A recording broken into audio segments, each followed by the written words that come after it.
Hi, I am Krista McNamara, Content Channel Director with ABRN Magazine. So paying attention to shop financials is a very vital part of success, but it's also very important to focus on industry financials beyond your four shop walls.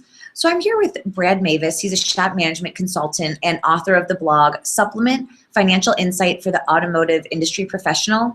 He uses his weekly blog to focus on business, finance, and corporate strategy that is all geared toward the collision repair shop. So Brad, can you tell us what is the cost of capital? So the cost of capital essentially could be thought of as an interest rate. And so if you think about debt capital, if you go out and get a loan, there's an interest rate attached to it. And the way that interest rate is determined is through, we always hear about the Federal Reserve and the federal funds rate. And that would be called essentially the risk-free rate. And then we also know that some companies are more risky than others. So the riskier companies will have a higher interest rate than less risky companies, and risky industries will have a different interest rate than less risky companies and industries. So the cost of capital is essentially the idea that there's a cost to everything, and it may be an opportunity cost, or maybe a perceived cost, but there's a cost to everything. And so the way a company finances itself is through capital, and there's two primary sources of capital. There's debt capital and there's equity capital. And so the cost of capital is essentially saying that equity has a cost and debt has a cost, and these costs are what drive valuations and business evaluations throughout the economy. Okay. Now, your blog is titled That's WAC, Understanding How Interest Rates and the Cost of Capital Impact the Value of Your Business. What is WAC? So WAC stands for the weighted average cost of capital.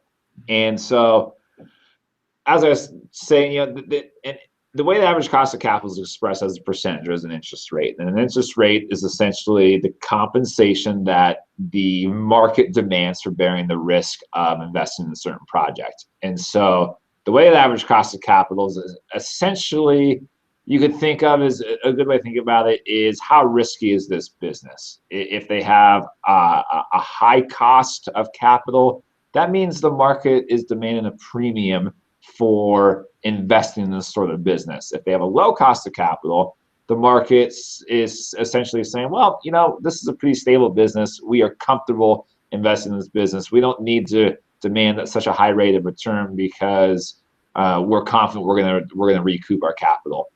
And so WAC looks at both equity and debt, and so something that happens in a lot of industries and a lot of businesses is that debt is seen as somehow being risky, and equity is seen as somehow being less risky. That if a company wants to grow, and oftentimes say, well, I don't want to borrow any money because that's risky. I'm gonna have to pay it back. I'd rather just invest my own time and money into growth. And so what WAC does and what the cost of capital does is says, well, that may feel better, but let's actually look at what the cost of equity is, and is it really more or less expensive than the cost of debt?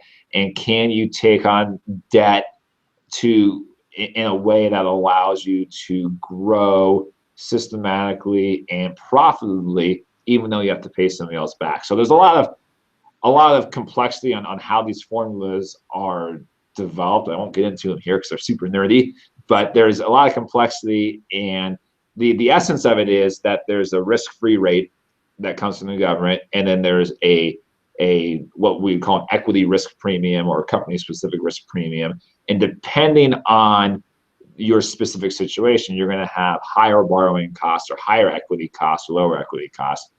And those costs drive the valuation of your business and the valuation of assets in general throughout the entire economy. Okay. So how does the cost of capital directly affect a collision repair business? So one of the things that we've seen a lot of in the past 2 years is growth via acquisition. We've seen companies grow very rapidly through buying other companies. And Part of this is due to some structural changes in the industry, the idea that insurance providers want to have nationwide service providers, that there's a trend to a larger platform model.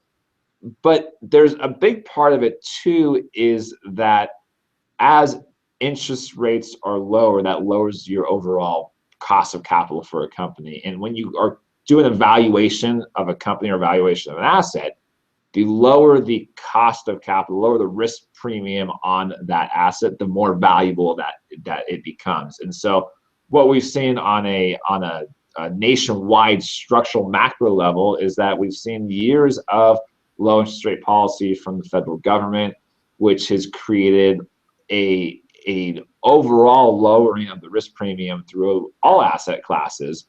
And as a result, we've seen large financial investors, what we call private equity groups, investing in the industry.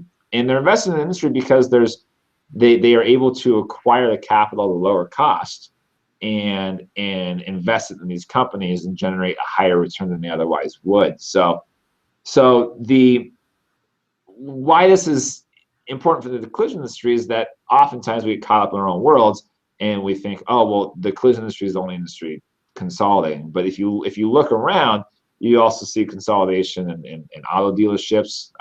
The Berkshire Group, Berkshire Hathaway, who owns Geico, just bought the Van Tuyl Group, and so you're seeing consolidation in dealerships. You're seeing consolidation in parts jobbers as a result of this. It's in paint jobbers as a result of this. You're seeing a lot of industries go through these structural changes because the overall cost of capital is low. So seeing how this plays through the economy is important because it allows an owner to project forward what might happen when rates begin to rise or rates begin to change, or just planning in general for future growth and opportunity. So it's a complex science. It's a nerdy science. It's something I like doing, but it's also important to understand the big trends, and so you could see where your business is headed.